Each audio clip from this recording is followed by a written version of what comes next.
Assalamualaikum warahmatullahi wabarakatuh. Waalaikumsalam warahmatullahi wabarakatuh. Oke, baik, hari ini kita akan bahas satu bagian penting dari kaidah bahasa Arab, ya, yaitu tentang munada. Munada itu artinya yang dipanggil, ya, asal kata dari nada yunadi. Ya, nadin adalah orang yang memanggil, munada itu adalah yang dipanggil. Nah, apa itu munada dalam konteks kita hari ini? Munada adalah isim yang terletak setelah adat nida. Adat nida itu sebagaimana yang kalian sudah pelajari dalam ilmu balaghah, ada banyak, ya. Ada di sini ya yang paling familiar, ya. Ada juga hamzah a saja, ya. Ada juga yang ayah, ada juga yang haya, ya. Ada yang wa. Nanti kalau ketemunya dengan nudbah itu ada wa, ya. Ada juga yang ayyuha dan ayyatuha. Nah, bagaimana itu selanjutnya, ya? Kalau bagian yang paling familiarnya adalah ya, yang untuk lil qarib. Kalau untuk ayah itu untuk yang lil balik. Oke. Karena dia memiliki hukum yang khusus, munada itu udah nggak bentuknya isim maf'ul, ya. Dia juga memang menjadi maf'ul. Posisinya sebagai maf'ulun bih. Oleh karena itu, maka setiap munada memiliki hukum mansubun daiman abadan. Jadi hukumnya adalah mansub. Tapi mansub di sini kategorinya ada yang zahir, ada yang takdiri atau fi mahali. Bukannya takdiri, ya, mahali. Kalau yang zahir itu berarti memang betul-betul zahir, ya tali'an, ya waladan, ya rojulan, kan begitu tuh. Itu berarti dia zahir, atanya kelihatan. Tapi kalau untuk yang bagian, ya, mahalan, itu berarti contohnya adalah ya rojulu, ya ustazu, ya waladu, misalnya begitu.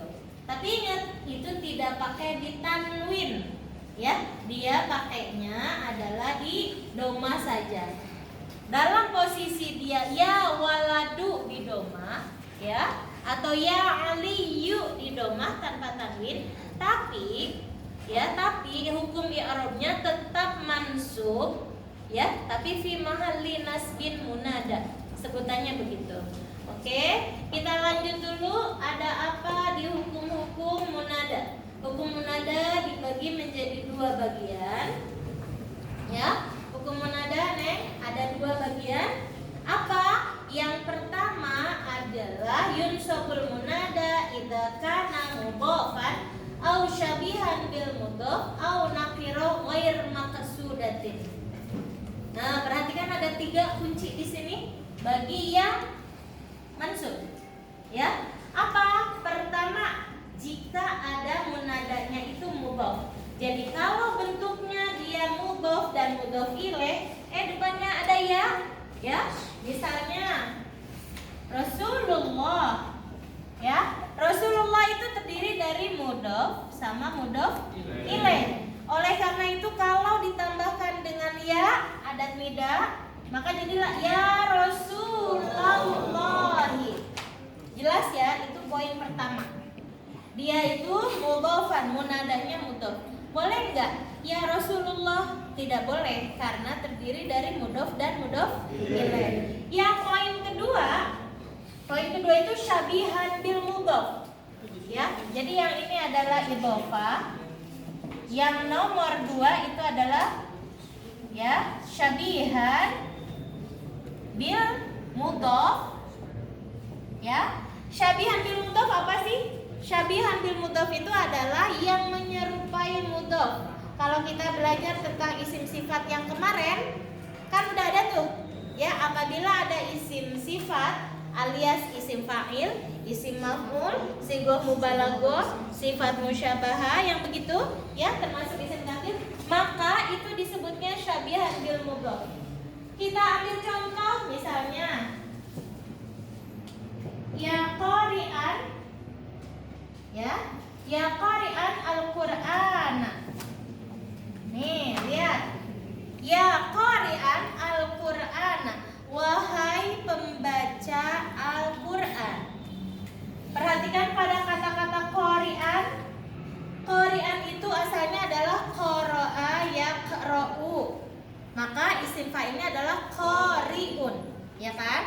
ini termasuk isim sifat karena dia adalah isim fa'il. Oleh karena itu dia bisa dijadikan syabihan bil mudhof. Syabihan bil mudhof, tapi kategorinya tidak mudhof plus mudhof ilaih.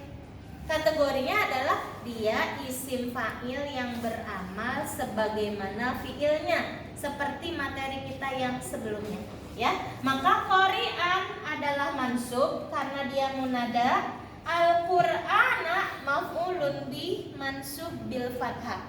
Kalau kalian tanya ibu, berarti yang mana dong fa'ilnya?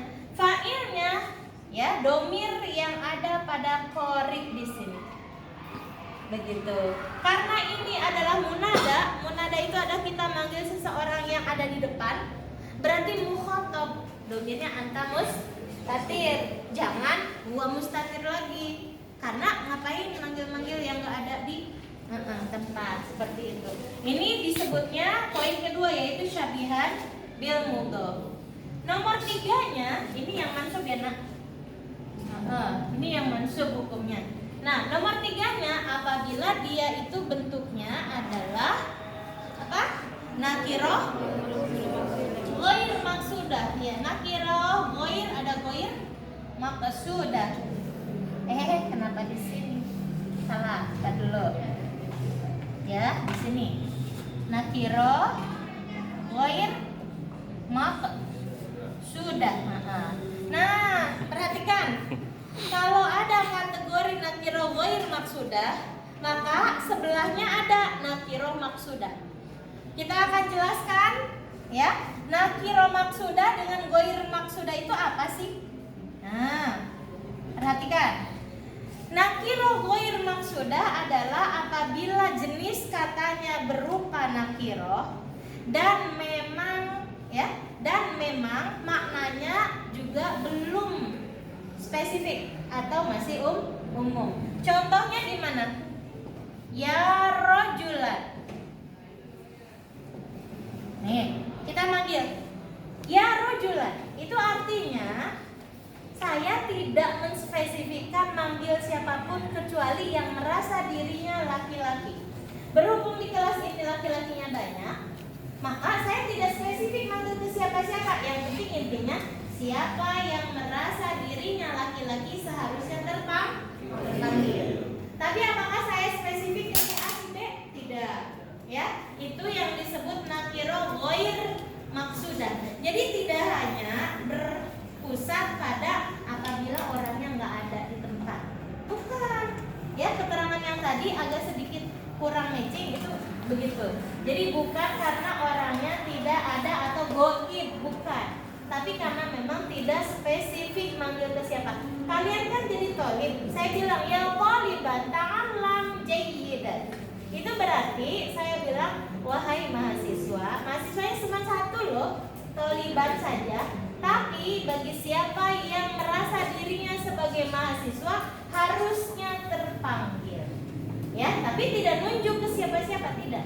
Itulah yang disebut adalah nakiroh ghair maksudah. Jika ada nakiroh ghair maksudah, maka dia hukum munadanya adalah mansubun.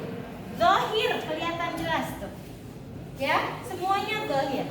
Nah, gimana kalau yang nakiroh maksudah? Kalau nakiroh maksudah itu berarti kebalikannya.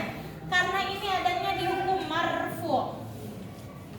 Marfu'nya itu fi mahalli ya. Marfu' fi mahalli nasbin munada. Jadi tetap aja dia marfu posisinya, tapi ya harokatnya doang marfu.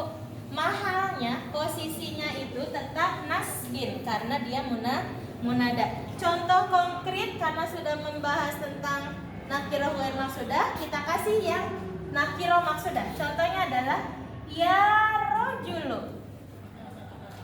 Perhatikan, apa bedanya dengan rojulan dan rojulu? Ya, kalau rojulan nakiroh ghair maksudah pasti mansub. Kalau ya rojulu itu artinya dia bentuknya nakiroh. Ingetin nakiroh. Ya, kata-katanya memang nakiroh umum, akan tetapi maksudnya sudah spesifik untuk dia. Saya ngomongnya ya rojul. Nah, mata saya, tangan saya sudah teridentifikasi untuk dia manggilnya. Gitu loh. Oleh karena itu walaupun tidak pakai nama, dia disebutnya adalah nakiroh maksudah. Salah satu cirinya harokatnya itu loh Neng. Harokatnya harus dilihat nih. Doma, hanya doma. Jadi mabniun ala doma, bukan marfu'un bidoma, tapi mabniun ala doma. Hanya doma, tidak boleh domatain, tidak boleh. Ya, nggak boleh ya rojulun, boleh nggak Bu? Nggak boleh. Hanya khusus ya rojulu saja. Ya, beda antara nakiroh ghair maksudah dengan nakiroh maksudah, paham ya? Nah, kalau sudah tahu nih hukum-hukum yang munada mansub, maka hukum keduanya yang tadi ya adalah yang marfu'. Tapi ingat, marfu'nya itu hanya posisi harokatnya marfu'. Tapi mahalnya tetap nasab karena dia munada.